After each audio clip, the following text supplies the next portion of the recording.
Good morning বন্ধুরা, সবাই কিরকম আছো? আশা করি ভালো আছো। আমিও ভালো আছি। ঘুম থেকে উঠে দেখো ব্রাশ লইয়া বাইরে গেছি, মানে গতরে আগে ঘুম থেকে উঠতে আগে ফার্স্ট আমি ব্রাশ করবো, ব্রাশ করে এরপরে যা করার করবো, নাইলে না ব্রাশ না করি আমি কিছু করি না।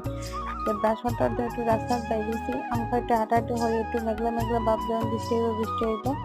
তো যাই হোক, ওরা ব্রাশ টাশ করে একবারে হাত মুখ দিয়ে ড্রেস চেঞ্জ করে আইসে, এখন চা বিস্কুট নিয়ে টিফিন দিয়ে বেরিয়েছি। তখন মুখ টুক কি অবস্থা, না কদিন ধরে শরীরটাও বেশি ভালো আসতো না, ওইটার লেগে তোমরা লেগে আর কোনো ব্লগও বেশি শেয়ার করতে পারছি না।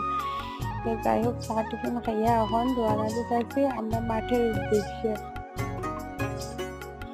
এই দেখো পুকুর পাড়ে আই পড়ছি, এখানে গরু টরু বান্ধা মাছ লইছে, ওখানে আমরা যাইমো, মানে আমরা এখানে ধান লাগানো হইতেছে, এই জায়গাতে ধান লাগাইতেছে, বড়দারা সবাই আছে এখানে, তারা এখানে যাইমো। তারা এখানে যাওয়ার কারণে যে মাল লাগা যেতেছে চা নিয়ে, আমরা তো চাটা খাইছি, তারা খাইছে না, সকালে একটু মাঠে গেছে গিয়া